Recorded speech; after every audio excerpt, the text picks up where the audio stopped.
감사합니다. 우리 안에 풍성한 교제가 넘쳐나게 하시고 주님을 예배하는, 주님을 갈망하는 많은 사람들로 또 우리가 오후 예배 드리기를 소원합니다. 말씀하여 주시고 성령님 우리를 지도하여 주시고 우리의 마음과 삶을 들여 결단할 수 있는 복된 시간 되게 하여 주시옵소서.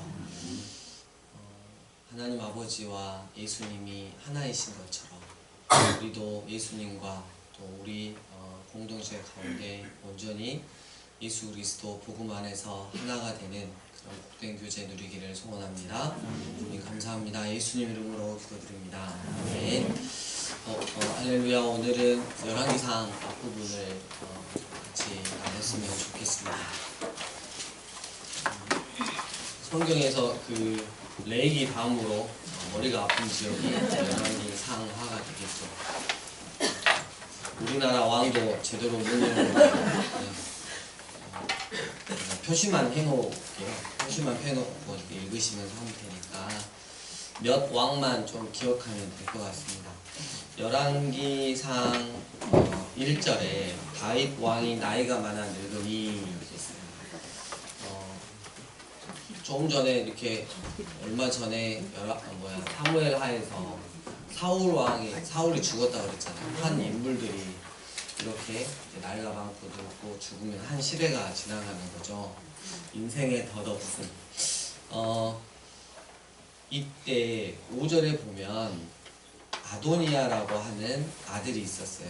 다윗이 임종이 가까운 상황에 이르기까지 후계자 임명을 정확하게 하지 않았어요. 그냥 구두로만 솔로몬이 내 뒤를 이을 것이라고만 그냥 했습니다. 그래서 압살롬마저 사라진 상황에서 다윗의 넷째 아들 아도니아가 차기 대권에 가장 근접을 했죠. 그래서 결국 반란을 일으킵니다. 6절에 그는 압살롬 다음에 태어난 자여 용모가 심히 준수한 자라. 그의 아버지가 네가 어찌하여 그리하였느냐고 하는 말로 한 번도 그를 섭섭하게 한 일이 없었더라. 아도니아가 누구랑 같이 반란을 일으키냐면 군부를 상징하는 그 요압 군대장관이죠. 그리고 대제사장이 아비아달과 사독이 있었잖아요. 근데 아비아달도 구테타에 합류를 했습니다. 그래서 군과 그리고 이 제사장 여기까지 이렇게 합류를 하면 굉장히 큰 사건이죠. 그런데 8절에 제사장 사독과 여호야다의 아들 브나야와 선지자 나단과 시므이가 있는데요. 그 동명이인입니다. 그 시므이가 아닙니다. 다윗을 저주했던 시므이가 아닙니다. 그러니까 함께하지 않는 사람들이 있었다는 거죠. 그래서 제사장, 이 사독. 그래서 여러분 이제 이 아비아달은 여러분 보시면 알겠지만 엘리 대제사장의 그 줄을 타고 내려오는 거죠. 근데 엘리 대제사장 때 하나님이 말씀하셨죠. 끊어질 것이라고. 딱 100년이 지나서 끊어지고 이제 대제사장 계열이 사독입니다. 그래서 이 사독이 이렇게 계속하면 발음이 사독가 이렇게 가면서 사두개인으로 신약으로 흘러오는 그 줄이 바로 이 사독이 되겠고요. 여호야다의 아들 브냐야가 있어요. 그러니까 그 경호, 이렇게 대통령 쉽게 말하면 왕 경호하는 사람처럼 이 사람이 있었고요. 선지자 나단, 누구보다도 다윗의 허물을 두고 죄를 알고 있었지만 제가 하고 싶은 말은 절대로 어떤 상황에도 이들의 마음을 움직일 수 없는 그런 것들이 있었다는 거죠. 그러니까 우리가 평생을 살면서 믿음의 사람이 내 주위에 평생을 함께한 믿음의 사람이 서너 명만 있어도 어마무지한 거죠. 네. 한 명 없기도 힘들죠. 근데 다윗은 정말 이렇게 복이 있었던 사람 같아요. 다 넘어간 게 아니고 도저히 움직일 수 없는 사람들이 있었어요. 다윗을 여전히 잘 따르는. 그래서 이 일이 일어나니까 11절 선지자 나단이 굉장히 지혜롭게 대처를 함으로써 솔로몬이 왕이 되게 합니다. 그래서 그 이야기가 1장 쭉 이렇게 나오고 있고요. 그래서 긴박하게 사건이 돌아갔지만 솔로몬이 왕에 이릅니다. 그리고 솔로몬이 이제 유언을 하게 됩니다. 2절, 3절, 4절입니다.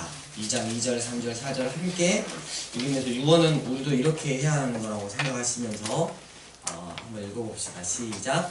내가 이제 세상 모든 사람이 가는 길로 가게 되었으니 너는 있어 대장부가 되고 내 하나님 여호와의 명령을 지켜 그 길로 행하여 그 법률과 계명과 율례와 증거를 모세의 율법에 기록된 대로 지키라. 그리하면 내가 무엇을 하든지 어디로 가든지 형통할지라.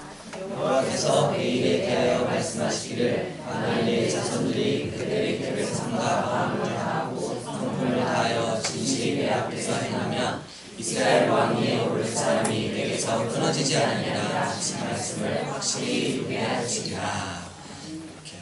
너는 힘써 대장부가 되고 여기에 어디 가면 땅 문서가 있고 통장에 얼마가 들어있고 이걸 너에게 주겠다 이런 게 아니고 여호와 하나님의 명령, 살아계신 하나님의 말씀을 힘써 지켜 행하라고 그거 하나를 딱 당부를 하는 거죠. 그리고 우리가 또 역대상하를 보면 알 수 있듯이 다윗이 그렇게 여호와의 성전을 짓기 갈망했고 근데 하나님은 아주 그 마음을 받으면서 이제 거절을 하셨죠. 근데 다윗의 그 자녀 시대에 때에 여호와의 성전을 이렇게 지켰다고 하시는 그 말씀의 끝을 붙잡고 많은 자제들을 준비해놨죠. 그것과 함께 이 유언을 남겼던 것입니다. 우리가 자녀들에게 늘 할 수 있는 말들은 자로나 우로나 치우치지 말고 여호와 하나님의 말씀을 즐거워하고 묵상하고 마음에 새기고 그 말씀에 순종하는 삶을 살아라. 그리하면 나는 죽고 가지만 영원부터 영원까지 살아계시는 여호와 하나님께서 너의 앞길을 인도하시고 지키실 것이고 가장 선하게 너에게 채워줄 것이다 라는 그런 이야기를 하는 거죠. 그러고 나서 나 때 죽이지 못한 놈들이 있었어. 그래서 5절에 요압 알지 어떤 놈인지, 그리고 8절에 시므이 알지 어떤 놈인지 이렇게 이야기를 쫙쫙쫙쫙 하죠. 그리고 26절에 보니까 아비아달이 추방을 또 이렇게 당하고 처형을 솔로몬이 합니다. 그래서 2장 끝으로 가면 죽어야 마땅할 사람들이 다 죽고 이제 숙청이 끝나는 거죠. 그리고 이제 3장으로 넘어갑니다. 솔로몬이 애굽왕 바로와 더불어 혼인관계를 맺었다. 그러면 이 당시에 그 이스라엘이 얼마나 국제적으로 높은 위치에 있는지 아시겠죠? 애굽은 천하를 호령했습니다. 서로 사돈관계가 되길 원했다는 건 이스라엘의 위상이 그만큼 위로 올라갔다는 거죠. 3절 솔로몬이 여호와를 사랑하고 그의 아버지 다윗의 법도를 행하였으나 산당에서 제사하며 분향하더라. 이에 왕이 제사하러 기브온으로 가니 거기는 산당이 어쨌다고요? 컸다. 솔로몬이 그 제단에 뭘 드렸다? 1천 번제를 드렸다. 그래서 모든 신학책에서는 1000마리의 번제를 드렸다. 한 번에 상당히 큰 관계로 거기서 어떻게 해요? 1000마리의 제물을 하나님 앞에 올려드렸다는 거죠. 1000번 하루하루 해서 일주 해서 빌고 빌어서 하나님께 정성이 달아서 하나님이 마치 그것에 감동받으시고 일하시는 건 전혀 아니라는 거죠. 정말 비성경적입니다. 우리 어르신 세대들이 또 특별히 많이 했어요. 근데 그리고 우리 하나님은 항상 우리를 향해서 기쁨을 이기지 못하시고 눈물을 멈추시면서 그냥 보시면 흐뭇해 하시고 못해 주셔서 안 달라신 분이에요. 근데 다만 우리가 이거를 바로 해주면 하나님 떠날까봐, 그리고 하나님 보시기에 가장 적절치 않는 시기니까 하나님의 때에 하나님의 방법으로 해주시는 거죠. 그러잖아요. 어린아이가 하고 싶은 대로 다 하면 어떻게 되겠어요? 근데 부모님은 아시는 거죠. 어쩔 때 이렇게 해주고 나중에 이렇게 하면 이렇게 될 거라고. 근데 어린애는 그러죠. 뭐 나중에 어디 봐! 지금 맨날 그러잖아요. 똑같은 거예요. 영적인 것도. 그러면 여기 1,000번제는 그런 의미입니다. 하나님을 사랑하고 경외하는 마음으로 한 번에 드린 거예요. 그래서 우리가 주님 앞에 빌고 비나이다, 이거 지성이면 감천이다, 이거 아닙니다. 그래서 늘 우리를 향해서 주시고 싶어 하시는 분, 우리 존재 자체로 감동받으시고 감동하시는 분, 그렇게 알고 계셨으면 좋겠습니다. 그날 밤에 그렇게 예배를 드렸더니 하나님의 꿈에 나타났어요. 그래서 너에게 무엇을 줄까? 이랬더니 9절의 두 번째 줄 듣는 마음, 지혜로운 마음을 주세요. 백성을 잘 공의로 판단할 수 있는 그런 마음을 주세요. 이렇게 말하니까 하나님이 너무 마음에 드시는 거예요. 그걸 줄 뿐 아니라 마치 금도끼처럼 나머지도 다 허락해 주셨죠. 그러면서 14절 네가 만일 내 아버지 다윗이 행한 같이 내 길로 행하며 내 법도와 명령을 지키면 내가 또 내 날을 길게 하리라. 또 말씀을 해주셨어요. 그리고 나서 그 유명한 세상 사람들도 아는 솔로몬의 재판이 일어나는 거죠. 창기 두 여자가 똑같이 임신해서 애를 낳았어요. 똑같이 잠을 잤어요. 애를 젖먹이고 잤는데 자고 일어나니까 그 여자의 아기가 죽어 있어요. 너무 슬픈 거야. 자세히 보니까 내 얘기가 아닌 거야. 여기서부터 이제 사건이 발단된 거죠. 이 여자가 굶는 것 같아. 그래서 압살을 시켰어요. 자식을. 보니까 얘가 죽은 거야. 그래서 바꿔붙이게 한 거죠. 그래가지고 서로 네 자식이다 내 자식이다 하면서 솔로몬 앞에 나간 거죠. 솔로몬이 이야기를 듣더니 칼을 가져와라. 반으로 쪼개서 반반씩 나눠줘라. 그랬을 때 진짜 엄마는 어때요? 안 돼! 제가 할게요. 뭐 이러는 거고 가짜 엄마는 나눠버려. 피자 절반으로 나누시 50도 50 확실히 나누셔야 돼요. 이래가지고 진짜 엄마를 이렇게 찾을 수 있었다라는 전설적인 이야기가 아니고 이게 실화입니다. 이런 이야기가 있고요. 솔로몬의 시작은 이렇게 하나님 앞에 아름다웠어요. 그리고 여기서 우리가 이때쯤 항상 보는 게 있죠. 그 PPT 하나만 넘겨주시면 했는데 둘 이상의 글자를 합해서 하나의 뜻 이 글자를 합해가지고 한자가 만들어지면 새로운 한 글자를 만드는데 그게 이제 그러니까 여러분 한문 이렇게 한자 한 글자도 어렵잖아요. 두 글자가 합치니까 어때요? 회의가 들잖아. 너무 어려우니까. 그래서 회의 문자라고 해요. 저런 문자는. 그래서 하는데 정말 재밌는 게 저 판가름할 판자를 보면 반반에다가 칼도를 합쳐서 판단할 판자를 썼다는 거죠. 그죠? 우리가 그래서 중국 사람들 성경 알고 있었나? 제가 봤을 때 이 글자가 이렇게 보니까 우리가 원래 똑같이 이렇게 시작을 하잖아요. 갈라지잖아요. 근데 그게 흘러 내려왔던 것 같아요. 두 번째 배선자가 있는데 그 앞에가 배주자예요. 그리고 옆에를 보면 저기 8, 8에 입구 8명의 생명이 살아남았던 것이 노아의 방주잖아요. 배선자를 저렇게 쓰고 있어요. 그리고 이제 물음표가 쳐졌죠. 오를 으자 위가 양자입니다. 양 아래 나아예요. 나아. 양 안에 있는 나아. 예수 그리스도. 어린 양 되시는 예수님 밑에 보혈의 피 밑에 있을 때 나는 울어버진다는 뜻이 되겠죠. 그리고 목사님 진짜 잘 만들어내시네요. 그게 아니고 제가 만들어낸 게 아니고 이런 자료가 있어서 보여드리는 거예요. 그리고 저 밑에 보니까 금알 금자가 있어요. 나무 네, 스플릿 그렇죠. 나무 두 개가 있어요. 두 그루에 나무가 있고 밑에가 보일시예요. 보이다시. 그러니까 나무 두 그루를 이렇게 보고 있는 거죠. 그러니까 뭐 하는 거예요? 따먹지 마라. 접근하지 마라. 그래서 저게 금알 금자. 생명나무 선악과가 생각이 나고요. 그러면 저기 나무 목자 이 밑에다가 여자를 넣으면 뭘지 알아요? 탐할 남자예요. 그러니까 뭐냐면 누가 탐했어요? 여자가 먼저 탐했잖아요. 그래서 한자 그렇게 쓰여진 거야. 만약에 남자가 탐했으면 남자를 썼겠죠. 그러니까 나무 이렇게 숯불립에다 밑에 여자가 이렇게 있으면 탐할 남자가 되는 거예요. 이런 게 회의 문자인데 제가 이제 몇 개만 예를 들었어요. 제가 한자를 많이 모르기 때문에 몇 개만 예를 들었는데 성경에 뿌리를 둔 한자들이 이런 회의 문자나 여러 가지 문자들이 굉장히 많다는 것이죠. 재미있어서 한번 이렇게 올려놔 봤어요. 그 외에 한자를 물어보고 싶으면 선교사님한테 가시면 돼요. 정말 한자 잘 쓰시고 잘하세요. 저는 한자 수준이 뭐 이제 지금 많이 줄여서 500자에서 800자 수준이라면 선교사님 한 2, 3천 자 정도는 알고 계시는 것 같아요. 가끔 저한테 글을 써주실 때 한자를 이렇게 싹 섞어서 쓰시는데 아멘이 나와요.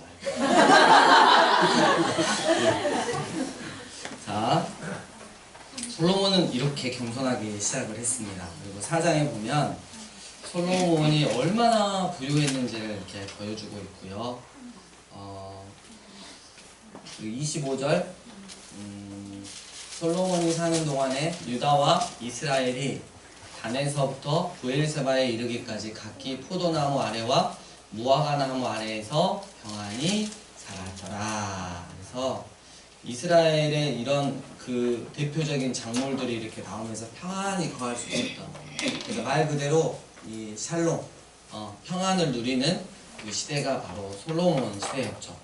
32절 그가 잠언 3000가지를 말하였고, 지혜로운 말이죠. 그의 노래는 1005편이며 그 중에 제일 뛰어난 노래는 뭐죠? 예, 아가한테 불러준 아가서, 그리고 또 33절 천목에 대해서 말했고, 그 다음에 두 번째 줄 짐승에 대해서 말했고, 식물학 박사, 동물학 박사, 인류학 박사, 오류학 박사 다 되는 거죠. 아무튼 하나님이 솔로몬에게 부어주신 게 이렇게 컸습니다. 5장에 솔로몬이 드디어 성전 건축을 준비를 하고, 아버지로부터 물려받은 그 아버지가 환상 중에 받은 성전 설계도와 그리고 그 재료를 가지고 성전을 약 7년 6개월 동안 짓습니다. 자, 6장 11절, 12절, 13절 함께 읽겠습니다. 시작.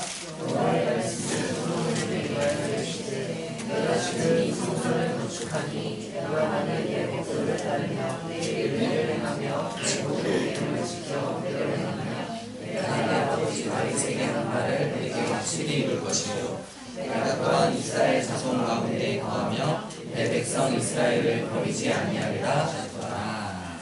이렇게 말했고요. 그 다음에 38절 보니까 37절 넷째 15월에 여기 아닙니다.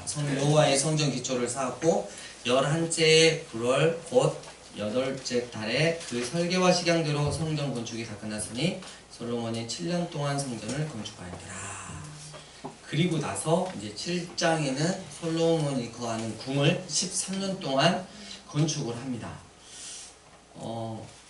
여러분 이 성전이 그 하나님의 임재를 상징하고 이스라엘과 함께 하시겠다는 그건데요. 이 성전은 하나님의 영원한 성전인 예수 그리스도와 그분의 몸인 교회를 예표하는 모형일 뿐이에요.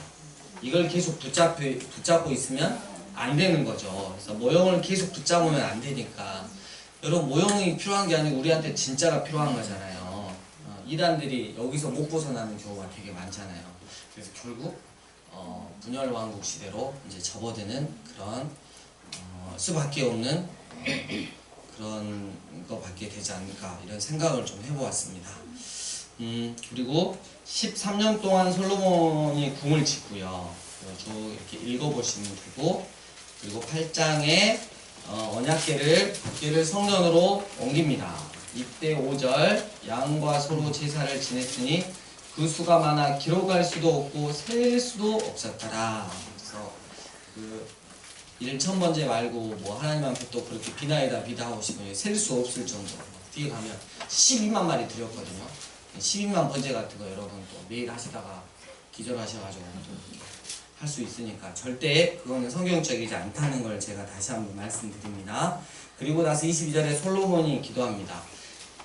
어떤 일을 당했을 때 여호와의 성전을 향하여 기도하거든 주님 그 기도를 들어주시고 우리를 이렇게 사랑하여 주세요. 이런 내용들이 쭉 계속 나와요. 22절부터 쭉 나옵니다.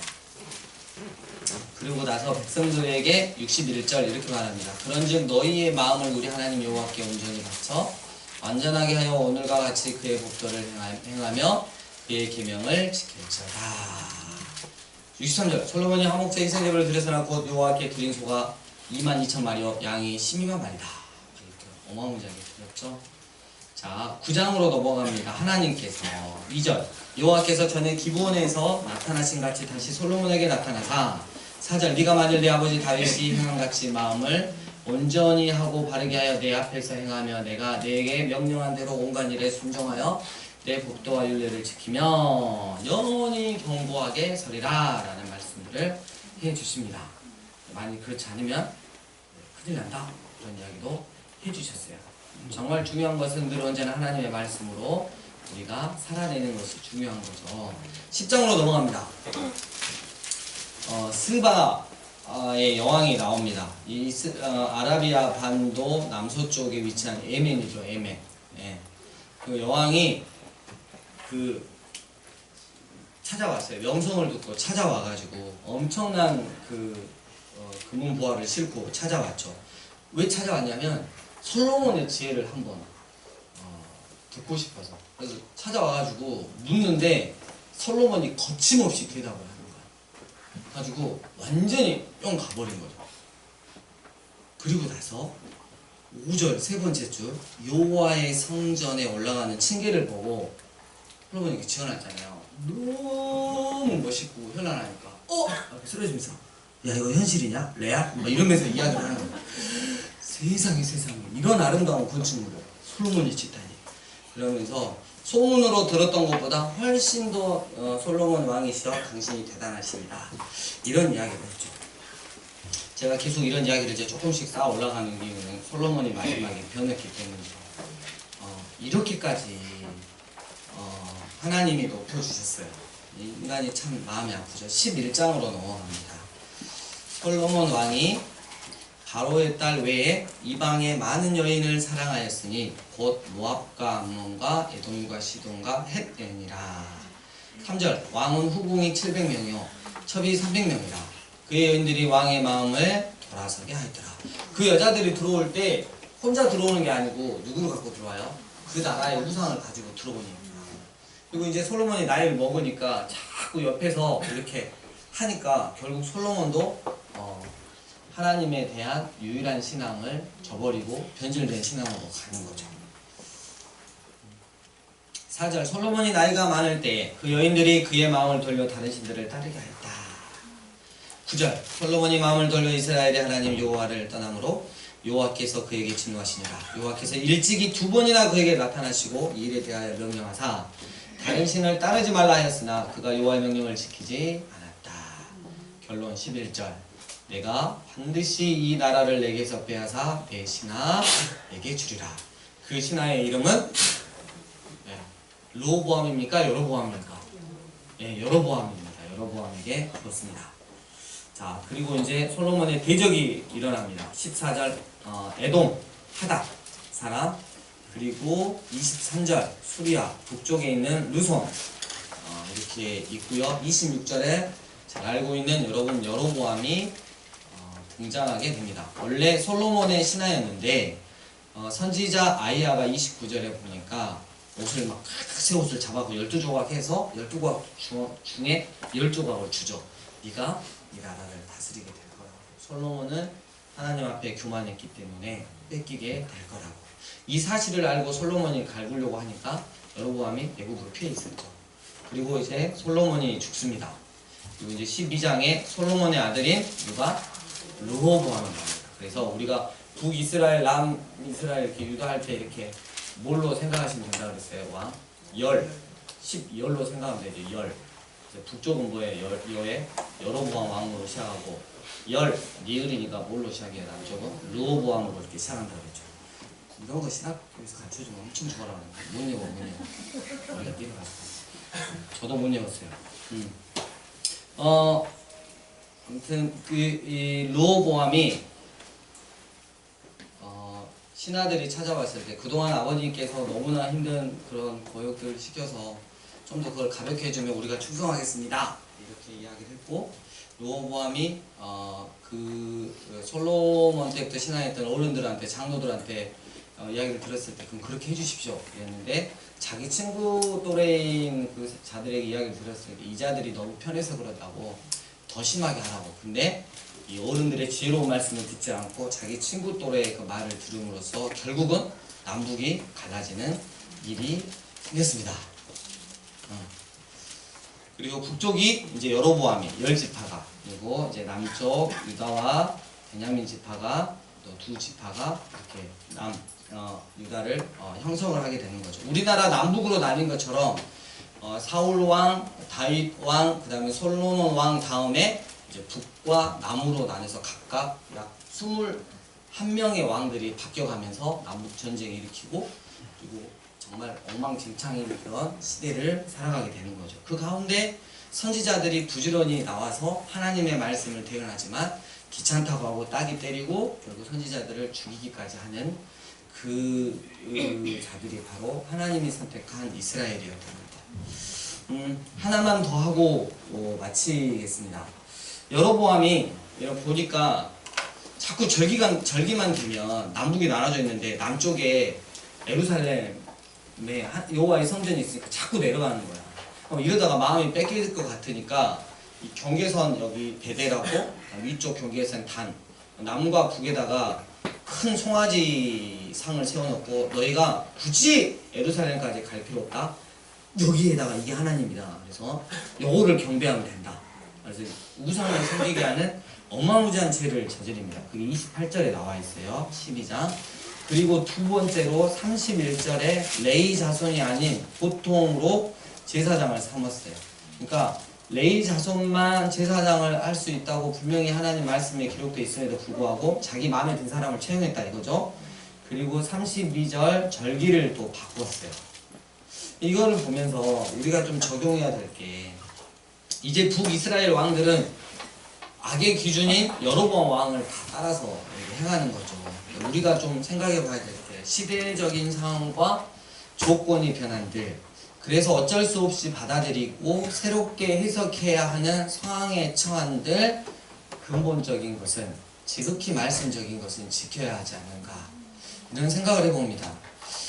우리가 기억해야 됩니다. 십계명을 버리고 역사의 악한 왕으로 낙인 찍혀야 했던 여로보암의 역사를 우리가 살펴보면서 우리가 늘 시대가 변하고 상황이 변하고 새롭게 다시 해석해야 될 문제들이 여러 가지 있지만 그럼에도 불구하고 가장 성경적인 길을 가는 게 우리가 하나님을 사랑하는 방법이 되었으면 좋겠다 이런 생각이 들어지고요. 이번 주에 12장까지 읽으시고 여러분 마음속에 그 솔로몬 왕은 어떻게 마음을 자리 잡고 있습니까? 저도 들었는데 유대인들이 다윗 왕을 그렇게 좋아해요. 정말 하늘과 같이 떠받들죠. 분명히 엄청난 죄악들이 있었음에도 불구하고 다윗을 그렇게 봤죠. 근데 의외로 솔로몬 때 더 나라가 강국이 됐잖아요. 근데 솔로몬 왕을 그렇게 싫어한대요. 이유는 하나예요. 하나님 앞에 교만했다. 그래서 그하고 싫어한대요. 근데 이게 유대인들이 그런 생각을 하는 것 자체가 참 깜짝 놀랐어요.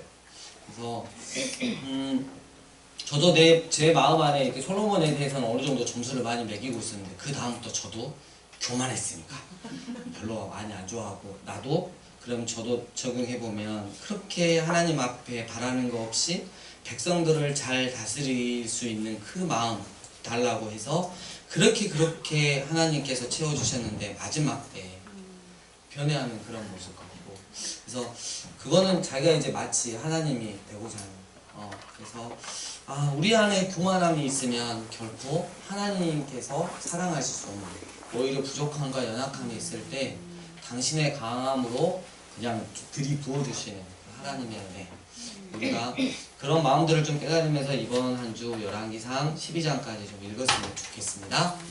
주님 가르쳐 주신 기도로 마치겠습니다.